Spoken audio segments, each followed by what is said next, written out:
इस वीडियो में habit associated जो टंग पेपिलाइटिस होता है, नॉन हैबिट एसोसिएटेड टंग पेपिलाइटिस, इसी के बारे में डिस्कस किया हुआ है कि जो लोग हैबिट्स में होते हैं, जैसे कि जिनको भी पान, बीड़ी, सिगरेट, तंबाकू, गुटखा, स्मोकिंग कोई लत होती है और उनके टंग के ऊपर जो टेस्ट बड्स होते हैं उसमें कोई इन्फ्लामेशन हो जाती है, तो क्या ये कितना डेंजरस है। और जो लोग इन बिल्कुल भी हैबिट्स में नहीं होते हैं, जिन लोगों को किसी भी प्रकार का कोई छोटा मोटा भी हैबिट्स नहीं होता है, लेकिन फिर भी अगर उनके टंग के जो टेस्ट बड्स होते हैं, जिसको कि हम लोग पेपिला बोलते हैं, उसमें अगर इन्फ्लामेशन आ जाती है, तो उन लोगों को ऐसा करना चाहिए कि उन लोग ठीक हो सकते हैं, या फिर उन लोगों को कब डॉक्टर से कंसल्ट लेने की ज़रूरत है, या इसे हम लोग क्या कहते हैं।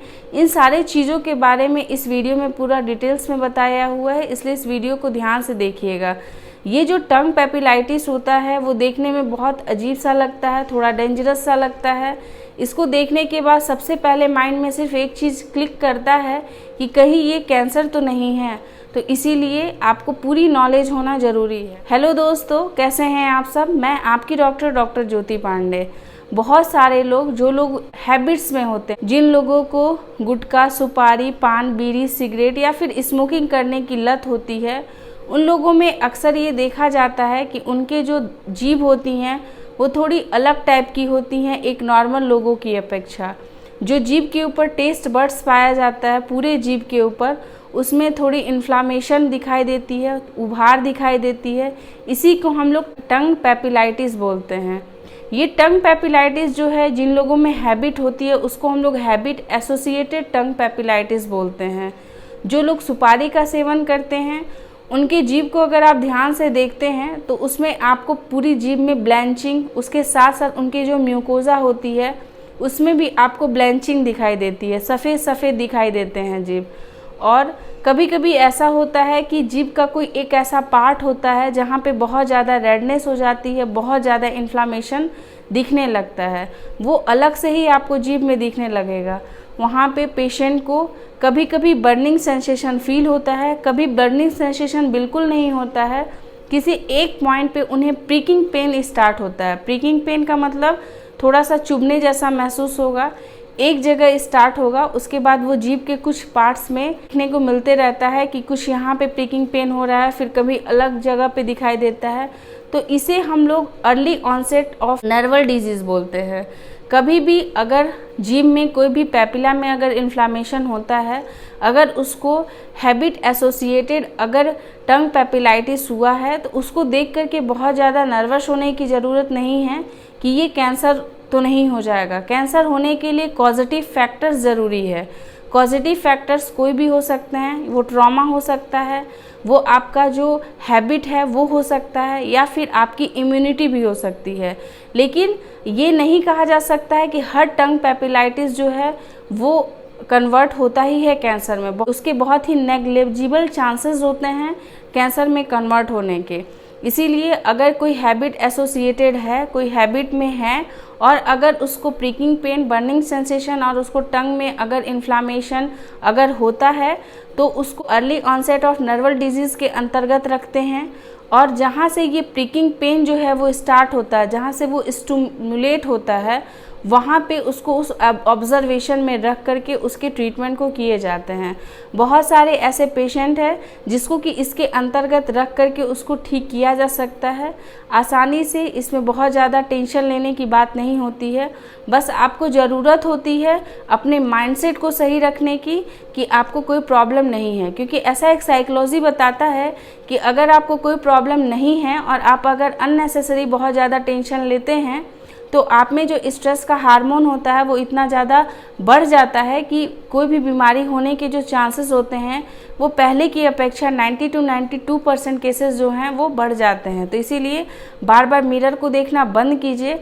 अगर हैबिट से एसोसिएटेड अगर टंग पेपिलाइटिस है, तो उसको early onset of Narwal disease के अंतर्गत रख करके उसको ठीक किया जा सकता है, और उसके जितने भी कॉजेटिव फैक्टर्स होते हैं उसको कंट्रोल में करके, उसको बिल्कुल हटा करके उसको ठीक किया जा सकता है। ऐसे ही बहुत सारे केसेस ऐसे होते हैं जिसमें कि पेशेंट को किसी भी प्रकार की कोई हैबिट नहीं होती है, जैसे कि वो ना तो गुटखा खाते हैं, ना बीड़ी, सिगरेट, पान खैनी, तंबाकू, किसी भी चीज़ का वो सेवन नहीं करते हैं, लेकिन फिर भी उनके जो टंग होते हैं उसमें जो टेस्ट बड्स होती है, जो पैपिला होती है, उनमें इन्फ्लामेशन जो है वो देखने को मिलता है। तो उनके मन में भी ऐसा आता है कि अभी कुछ दिनों पहले मेरा जो कंडीशन था वो बिल्कुल सही था, बट अचानक से ऐसा ये टंग में इन्फ्लामेशन कैसे हो गया है। उसके 2-3 रीज़न हो सकते हैं, जैसे कि आप जो भी अभी अपना डाइट ले रहे हैं, जो भी खाना ले रहे हैं, उसमें कोई भी एलर्जिक फैक्टर जो होता है वो स्टिमुलेट कर सकता है आपके टंग पेपिलाइटिस होने के लिए, या फिर आपकी इम्यूनिटी जो है वो वीक हो सकती है, आपका डाइजेशन जो है वो प्रॉपर नहीं हो सकता है, इसके वजह से भी आपके टंग में इन्फ्लामेशन हो सकती है।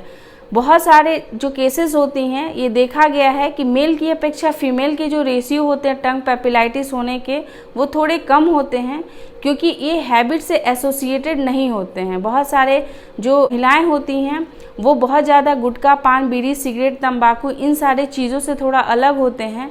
उन लोग सिर्फ स्पाइसेस और रेड चिल्ली जो है वो ज़्यादा क्वांटिटी में लेते हैं, जिसकी वजह से उनमें टंग इन्फ्लामेशन हो सकता है। इसे भी हम लोग अगर उनके मुंह में पेपिलाइटिस अगर देखने को मिलता है और वो नॉन हैबिट एसोसिएटेड अगर है तो उन्हें आसानी से एंटीऑक्सीडेंट के साथ साथ और कुछ स्टेरॉइड से के ट्यूब्स यूज़ करके उनके ये जो प्रॉब्लम है उनको शॉर्ट आउट किया जा सकता है।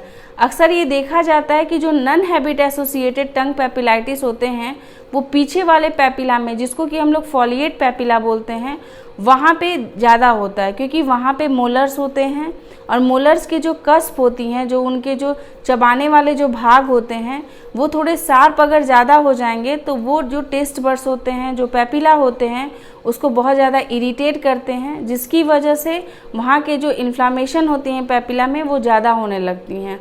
तो इस कंडीशन में वहाँ के जो कस्प होते हैं उसको ट्रिम कर दिया जाता है और वो प्रॉब्लम जो है उससे वो बाहर निकल जाते हैं, उनके इन्फ्लामेशन जो है वो कम हो जाती हैं। अगर किसी को लाइफ लॉन्ग उनकी जो टंग है, उनके पेपिला हमेशा इनलार्ज बने हुए रहते हैं, तो आपको एक बार फिजिशियन से मिलने की ज़रूरत होती है, क्योंकि हो सकता है मे बी कि आपके डाइजेशन में कोई प्रॉब्लम हो जिसकी वजह से ये इन्फ्लामेशन जो है वो हमेशा बना हुआ है, या फिर आप जो टंग क्लीनर का यूज़ करते हैं हो सकता है उसकी जो शार्पनेस है वो बहुत ज़्यादा है, जिसकी वजह से आपके जो पेपिला है वो हमेशा इरिटेट सा फील करते हैं।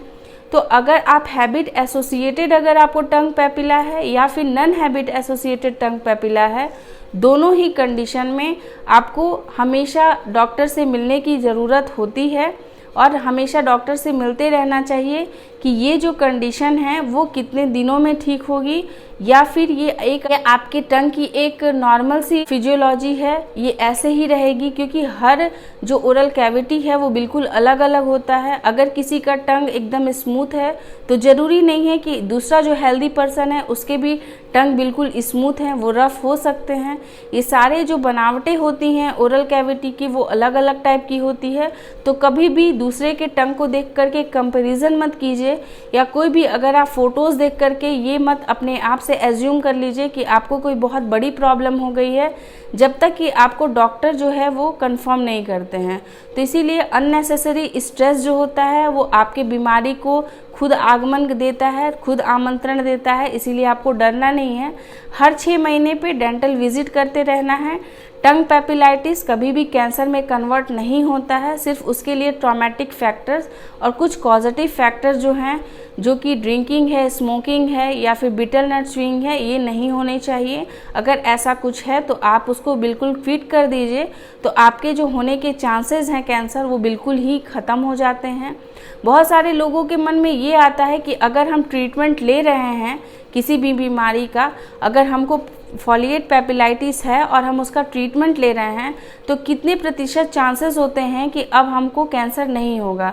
तो आपके 100% चांसेस ऐसे होते हैं कि आपको कैंसर नहीं होता है, क्योंकि फर्स्ट आपका डेली जो है आपकी हेल्थ जो है वो इम्प्रूव हो रही है पहले की अपेक्षा। आपके डॉक्टर आपके लिए एंटीऑक्सीडेंट्स चलाते हैं। एंटीऑक्सीडेंट में फ्री रेडिकल्स होते हैं, जिससे कि कैंसर होने वाले जो सेल होते हैं वो डेवलप नहीं करने पाते हैं, वो ग्रोथ नहीं करने पाते हैं, जिससे कि कैंसर होने के चांसेस जो हैं वो बहुत ही रेयर बनते हैं।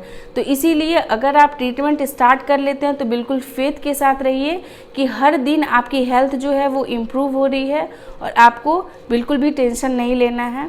ये वीडियो जो है वो सिर्फ अवेयरनेस के लिए है, क्योंकि टंग पेपिलाइटिस कोई बहुत बड़ी बीमारी नहीं है, लेकिन फ़ोटोज़ को देख करके या दूसरे के मुंह को देख करके या खुद अपनी ओरल कैविटी में कुछ चेंजेस को देख करके आप बहुत ज़्यादा पैनिक करते हैं, स्ट्रेस लेते हैं। स्ट्रेस हार्मोन के लेवल को इतना ज़्यादा पिक पे ले आते हैं कि आपकी रेडनेस और आपकी जो बर्निंग सेंसेशन है वो बहुत ज़्यादा बढ़ने लगती है और आपकी प्रॉब्लम भी बढ़ने लगते हैं। तो इसीलिए ये आप जागरूकता को फैलाइए, खुद जागरूक रहिए, लोगों को भी जागरूक कीजिए।